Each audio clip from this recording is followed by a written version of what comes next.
Good afternoon. You know, my daughters will be impressed that I followed Elle Macpherson to the stage, So this is a once-in-a-lifetime story. Delighted to be here, to be part of the extended Babson family. I've been with Babson about 5 years now. And I've also been on a journey in the area of what we call conscious capitalism for the last 12 years or so. And we started a movement in the US called Conscious Capitalism in February 2008 with the CEO of Whole Foods. And then a bunch of other people joined over time, trying to change the story of business.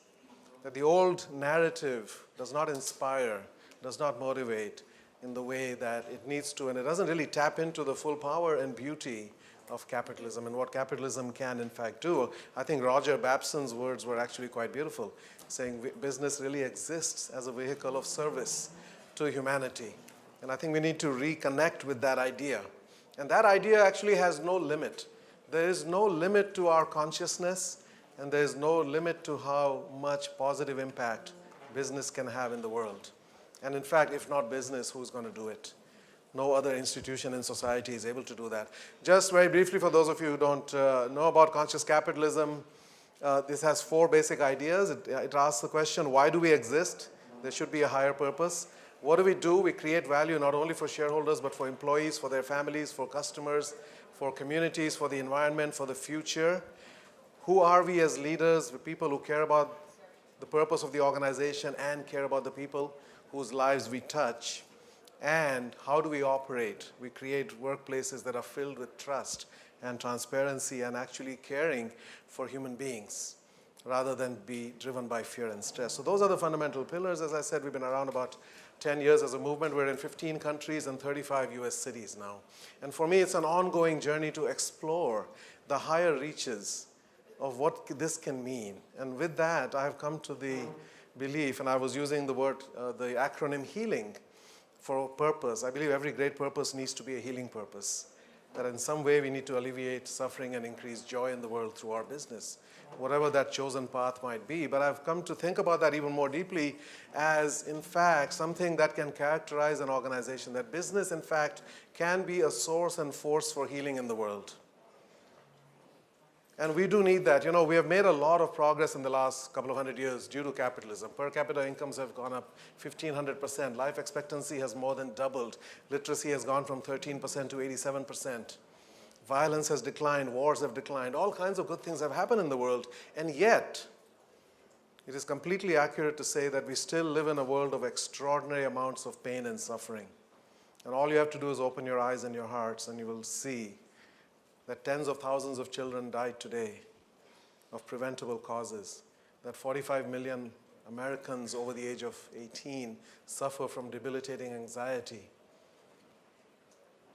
that the rates of suicide have gone up 25% in the last 12 years, that the rates of drug addiction and opioid, the epidemic has killed 500,000 people and continues to do so. There is a tremendous amount of suffering out there. Physical violence has declined. As Steven Pinker documented so comprehensively in his book, The Better Angels of Our Nature, we are actually living in the most peaceful time in human history. It doesn't seem like that. As Bill Clinton said, don't mistake the headlines for the trend lines. But the fact is that there's a lot of hidden suffering still, and I would call that psychic suffering. Tremendous amount of psychic suffering that exists in the world, and therefore the need for healing. And we need healing at every level. We need to heal ourselves as individuals. We need to heal our families and our communities. You can see the need for that all around. Our companies and our countries need healing. There are so many countries right now that are going through tremendous divisions and tortured histories that we haven't moved past. Certainly our planet needs our care and attention and all the life that's on it. And we need to heal the past before we can fully heal in the present and in the future. We need to come to terms, as South Africa did, with the Truth and Reconciliation Commission that allowed them then to move forward without that country being engulfed in revenge-fueled violence for decades. So we need to practice all of these forms of healing. And in that sense, I believe healing needs to be the meta purpose of our age for all of us as individuals and as organizations of any kind, whether it's business or other kinds. Ultimately, that is, I believe, the highest calling for human beings, to be some form or some instrument for healing of some kind. And if you don't consciously choose to be part of the healing, we are probably inadvertently part of the hurting. Now, very few human beings set out to hurt others, and yet it happens, we do so. Right? Because we're not aware, we're not conscious, we're not mindful. We don't understand the consequences of our actions. We don't recognize the power of our wake because we're so focused on where we're going. As the Dalai Lama said, our prime purpose in this life is to help others. And if you can't help them, at least don't hurt them. And I'm afraid too many of us and our businesses are actually hurting people. They're hurting the families, they're hurting the children of those families, and they are hurting the future. So too many businesses are a source of hurting. What happens? Young people come into businesses relatively whole and healthy, and what happens over time to people as they work longer and longer? You know, we talk about burnout, right? We talk about stress. Chronic stress is connected with work. Heart attacks are higher on Monday morning. People burn out, people get stressed out, and as a result of chronic stress leads to chronic disease, which accounts for 75% of our healthcare spending. Our healthcare crisis is a crisis of caring, and it's a crisis of how we work. It all begins there. That's where we spend most of our waking hours. That is the source of most of the stress, and that stress is the cause of most chronic disease. We can solve our healthcare crisis by changing the way we work. As I said, heart attacks are 20% higher on Monday morning. 4 a.m. on Monday morning is the peak of heart attacks. Think about that. Our work is literally killing us. Murderers and terrorists and wars and all those things are not. But our work is now the biggest single killer. My friend Jeffrey Pfeffer at Stanford has a new book called Dying for a Paycheck. And he documents how much the way in which we work and motivate and do all of that is causing extraordinary suffering, including premature deaths. 88% of Americans feel they work for a company that doesn't actually see them as a human being or care for them as a human being. They are just a function, an object, easily replaceable. Right? Imagine what kind of emotional impact that has. And then what happens when you go home, when you leave work feeling this way? Emotions are intensely contagious, far more than any virus, positive and negative emotions, and that gets carried into the family. You know, P. Sainath wrote an op-ed in the New York Times just last week. He said how agonized we are about how people die, and yet how untroubled we are about how they live. And how are people living? You know, I heard in the last panel people talking about, or the one before the last, how we are living in an extraordinarily vibrant time economically. The economy is at heights, right? We have full employment, we have the record stock market prices. Right? It looks great, but what's happening under the surface? What is happening in that economy in the richest country in the history of the world today? What is the reality? About 60% of Americans work hourly. Right? So they don't have a regular full-time job in the sense they get paid by the hour, and most of them, of course, don't have benefits and they don't have retirement, all of that. And the same number, 60%, so that's about 85 million people. 60% of American households are today technically insolvent. Their liabilities exceed their assets. They are bankrupt, essentially, without having declared bankruptcy. And they're going further into debt every year. And this kind of financial stress has extraordinary consequences on people. Just to give further color on that, 50% of Americans have less than $400 in the bank. And if they needed $2,000 for an emergency of some kind, within 30 days, they would not be able to raise that money from friends, from family, and not from their employer. And that takes a crisis and a problem and makes it into a whole disaster. You know, you could lose your car, lose your house for a small amount of money. And that's how close to the edge the majority of people are in the richest country in the world at a time of peak prosperity. Why has this happened? Well, you look in the last 35 years, where have the profits gone? Where have the fruits and the benefits of capitalism gone? you can see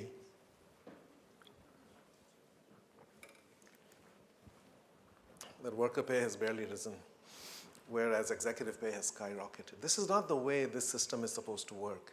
This is a system of extraordinary value creation that should then be spread. It's a system where everybody can win and everybody should be winning, but a lot of people are not winning. And this kind of stuff leads to revolutions, okay? This kind of stuff leads to upheavals in societies when this goes on for too long, and it has been going on, and we're seeing the results of some of that ferment, I think, come to the surface. Financial stress clearly then leads to physical distress, from migraines to depressions to anxiety to muscle tension, stomach ulcers, high blood pressure, insomnia. All of these are a consequence of financial stress. When you are that close to ruin, imagine the state of your daily existence. Imagine how patient and loving you can be with your children, in your marriage, or any situation. How attentive can you be to customers, right? And again, these are people working full time. And there are so many stories. A friend of mine has started a company in San Francisco called Pay Active, where he's trying to address one of these gaps. You know, he says people don't get paid until the end of 2 weeks, hourly people, right? But meanwhile, bills come due.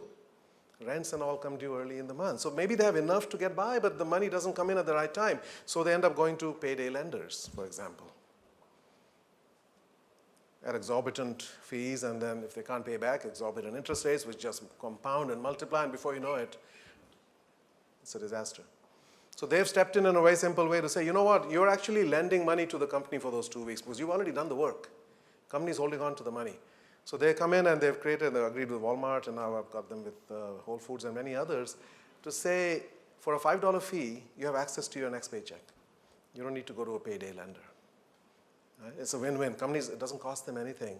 It's saving a tremendous amount of stress on people. For small amounts of money, for $10, $15, $20, people get into enormous messes. They get evicted from homes, and then they can never find another apartment. I mean, there's just extraordinary suffering out there. The fact is, we put a price tag on everything except suffering. If you were to just try to estimate the amount of suffering that has gone into anything that we buy or consume or experience, like what was the human being behind that experiencing, and what did they have to go through for us to have what we have, we'll find that we actually don't put a price tag on it. We don't put a value on it. And if we did, it would be enormous, because there is a lot of suffering. The human cost of doing business is not accounted for. We have very sophisticated cost accounting methods for down to the fraction of a penny, but we don't capture the human cost on the people, on their health, on their children, on their family. And I think those are the largest costs associated with anything that we consume. The sad irony of this is that even the healing professions, you know, we talk about higher purpose. Well, what's more higher purpose than being a doctor or a nurse or a veterinarian? You're saving lives. Even those professions have become places of suffering. They have higher rates of drug dependency, depression, and suicides are double the rate for doctors than they are for ordinary people. So again, they're doing something that they are passionate about, and yet the way we organize work isn't working. The work is meaningful, but the way we run the hospitals and the businesses is taking that work and draining it of joy and adding all kinds of suffering into it. So we need to change the way we work. This is from a show called Billions. I don't know if you've seen this. It's a pretty amazing show, actually. Chuck Rhodes is the U.S. attorney in that show. He says to his wife, I wish I could be more human, but I haven't figured out how to do that and do my job at the same time. Our jobs require us to check our humanity at the door. Business is a form of war. You go in to do battle, you put on your mask and you put on your armor. That's the legacy or the history of business. It all comes from the military. All the language, all the ways of organizing and leading, strategy, tactic, it all comes from the military. Business is not war, but it has become a kind of war. So business is a major cause of suffering. We have to acknowledge that as business leaders in this room. You have to say, maybe that is possible, maybe that is true. You didn't set out to do that. You did not intend to. But business is a major cause of suffering, and therefore, it needs to be the primary cure. I don't see anybody else is going to cure this. We have lots of nonprofits that are set up specifically to deal with the consequences of all of the stuff people suffer at work. Well, we should be obsoleting those nonprofits because we should not create those conditions to begin with at work. We are the cause, but we are the cure as well. We have to be, because that's where people are. So done right, business can be actually a place that we alleviate suffering and we elevate joy. And I'll share some stories with you. And this is not about creating a healing business. It's not about saying we should all have spas and do those things, right? This is about business itself as a healing activity. Think about that. You are meeting people's needs. You are serving people. You're enabling a livelihood. You're enabling somebody to pursue a passion and through that to serve other human beings. What could be more meaningful if it is done with that right energy? So business can inherently be a healing activity if it is done the right way. So how is that possible? How can business be a source and a force for healing? Well, first of all, as I said, we have to accept and confront that idea. As James Baldwin said, not everything that is faced can be changed, but nothing can be changed until it is faced. So first thing we have to do is face up to this reality and say, is it indeed true that in our organization there is suffering? Suffering exists. Now, some of it is brought in from home, but some of it is added to at work. It does exist. All of it impacts how people are able to function. Certainly impacts their productivity and their efficiency and their efficacy at work. So we have to acknowledge the reality that this thing does exist. Let me tell you a couple of stories. We talked to a CEO of a call center company, and he said, in my company, I didn't realize we have a caste system. Like in India, there's a caste system. In our company, there's a caste. We got the salaried people, college educated, MBAs, high engagement, low turnover, lots of opportunities for advancement, leadership development programs. They're doing great. And then we have the 80% of our employees who get paid hourly, who actually answer the phones. They're actually doing the work that our company is about. And he said their life is very different. Turnover is 118%. Engagement is 12%. And he says, imagine that if our CFO is driving to work in the morning, and there's a pothole on the way, and her Mercedes hits the pothole, and her tire blows out and there's some damage to the rim and so forth. So she pulls over, she calls AAA, car gets towed to the Mercedes dealer, and then she calls for an Uber, whatever, gets a ride, gets to the office about an hour late, and everybody's very solicitous. Oh my God, you went through this. That must have been awful. Are you okay? And that afternoon, the car gets delivered, washed and polished, and with the new tire, it's all set, right? It's a non-event. Now imagine that one of the other workers in that same company is driving on that same road, and her car blows up. The tire blows up, right? She does not have insurance. She does not have AAA. She's looking at, $700, $800, which she has no idea where that's going to come from. She can't just call for it. She calls a few friends, trying getting a ride. She can't afford to pay $40 or whatever. Finally gets to work 3 hours late. He's called in to the supervisor. He's reprimanded. She's given a black mark. 3 of these and you're out. She's docked for her pay for those 3 hours. And then she's told, now go and be nice to our customers. The person who needed our empathy and our support gets none of it. Her life is now in a moment of crisis. She doesn't know what's going to happen. And yet in our companies, we are completely indifferent to that suffering. So the CEO became very conscious. He said, I have to change this. I have to get that. It's ridiculous that our turnover rate is 118%. The industry average is 150%. What can we do? How can we improve conditions? How can we get people, lives, improve their lives? They got their turnover down to about 20-25%. They did a bunch of things. And then they started a program called Dream On. It's kind of like the Make-A-Wish Foundation thing. They said people do have these emergencies, and they need money, and we want to be able to help. We don't want you to for that thing to become a terrible disaster for you. So if you have a thing that we can help with, please apply here on this website, and we're going to help. And for 2 weeks, nobody applied, because people are proud. People are stoic and heroic. People carry around these burdens, and they want to be professional. They want to do their job, and they do. It's amazing what people do. And after 2 weeks, finally, they get a response. And it comes from one of their employees who's a mother. And she says, I'm really sorry, but I didn't know where else to turn. My ex-husband stopped paying child support 2 weeks ago, and I got evicted from the apartment a week ago. And I've been living in a car with my 2 kids for a week now. And I just can't do this to them anymore. I'm so sorry. She was so apologetic that she needed help, And the CEO, John Ratliff, reads this. And he says, the only thing I felt is a deep sense of shame. What kind of business am I running? One of my full-time employees is homeless, and she can't even tell us. How is this okay? Of course, they got her into a hotel that night, and within a week, they helped her find a new apartment, helped her with the first month, last month, and all of those are massive hurdles for most people to get over, right? And they said to her, you know, you don't have to tell other people. If you want, we can keep this confidential. She said, are you kidding? This is the nicest thing anybody has ever done for me.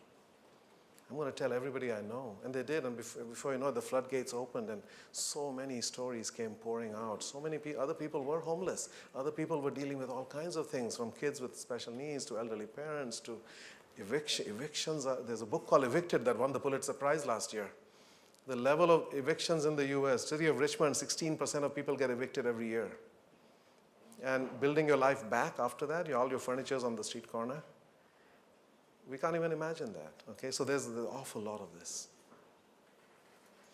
So there are a number of stories. So we're in the process of writing this book now, and we're interviewing lots and lots of CEOs. There's a company called JBN Consulting in Atlanta, started by ex-McKinsey consultants. And they said, you know, when we were going through the ranks and rising in McKinsey, we basically were away Monday to Thursday every single week. And we really didn't see our kids. And now the kids are grown up and it's too late.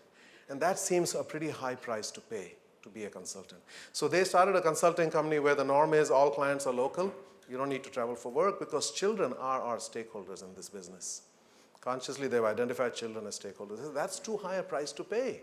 And nobody's asking for that because you say that's what it means to be a consultant. You have to pay that price. No. You can challenge those assumptions. You can change and create a different way of being in every industry.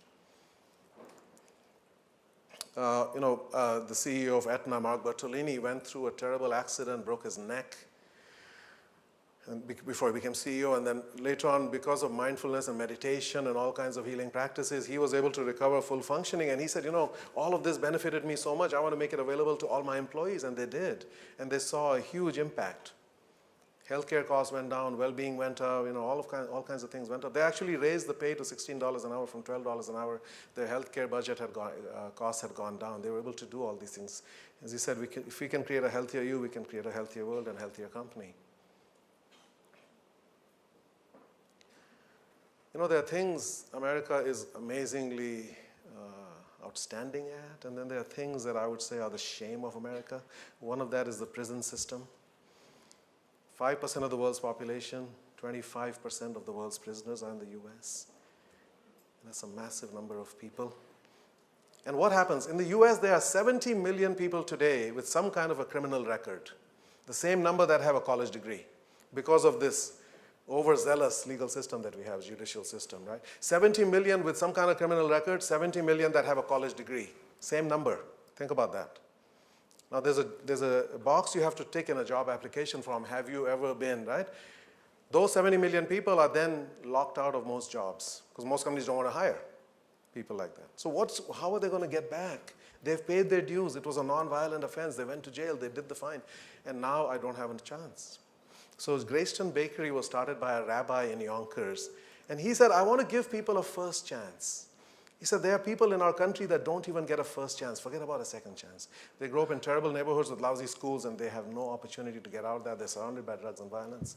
They get caught up in the system, and then before you know it, you can't get out of that system.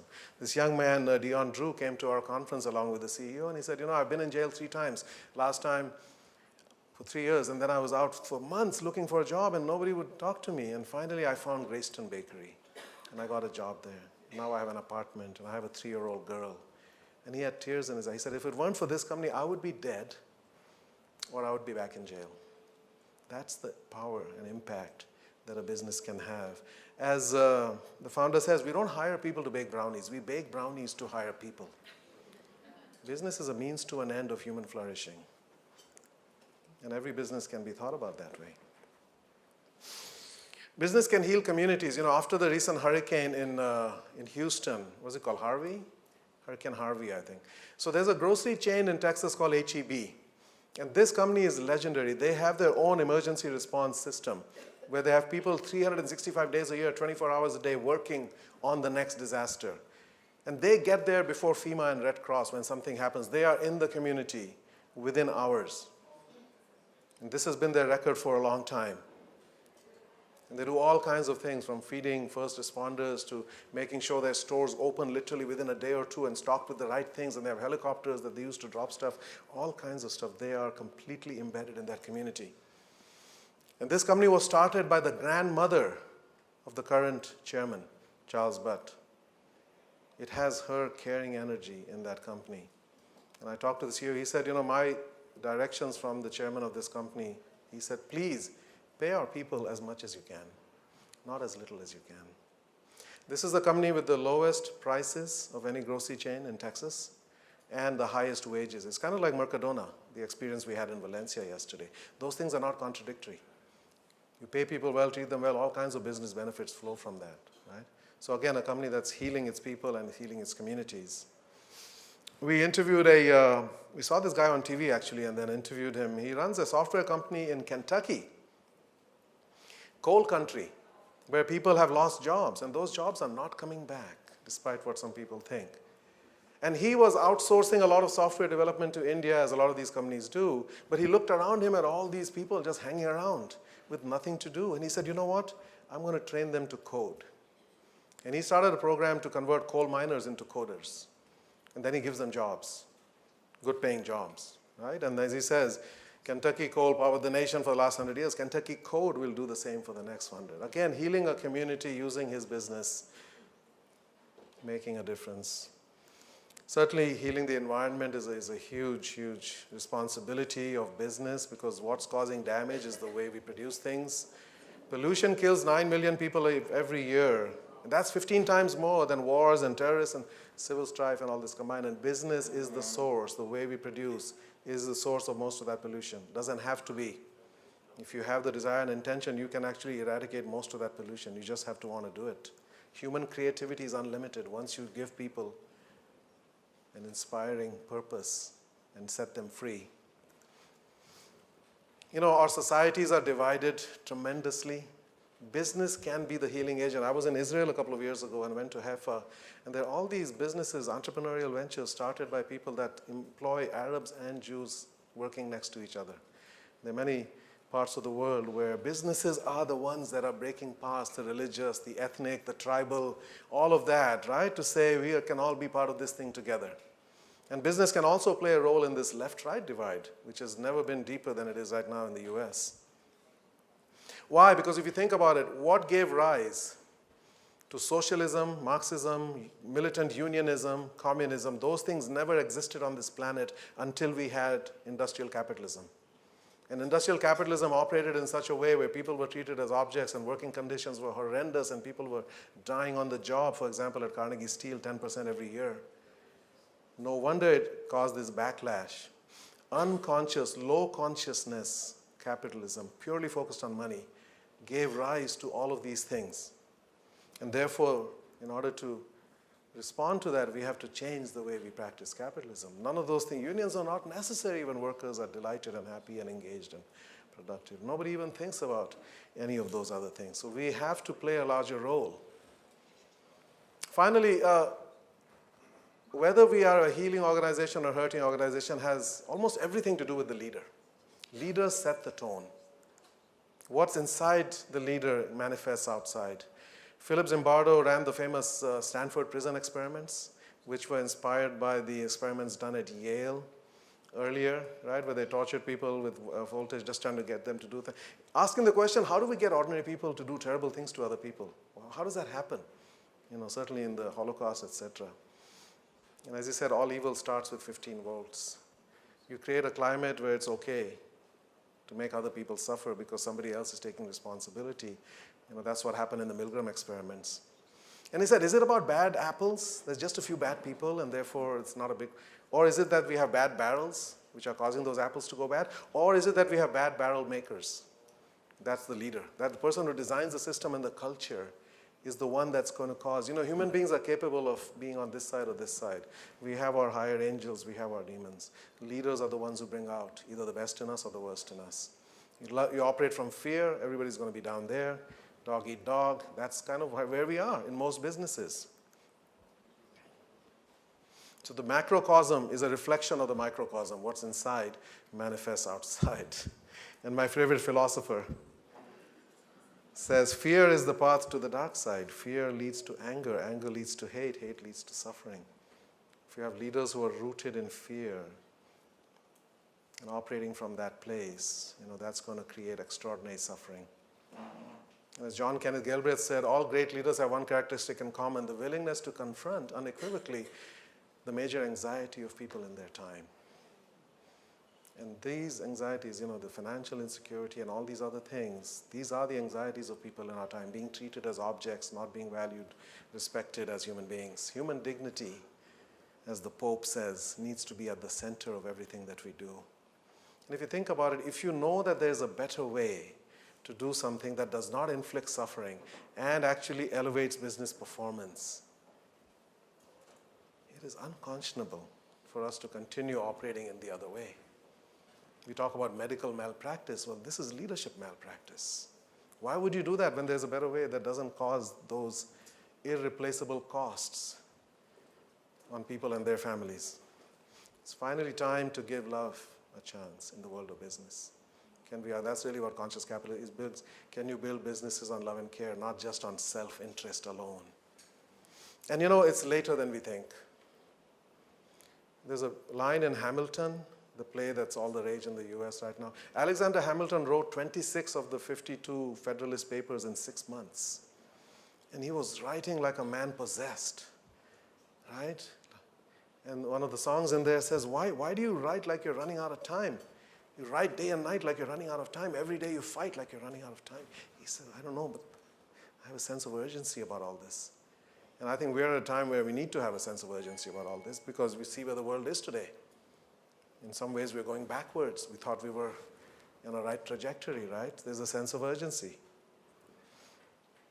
So my last thought for you is take care of the people in every dimension, what that means. And they will take care of the business. It's all about the people. Human beings are a source. They're not a resource. Let's enable people to function in that way by changing the way we work, changing the way we lead, and changing the way we organize. Thank you so much. Thank you. Good to be with you.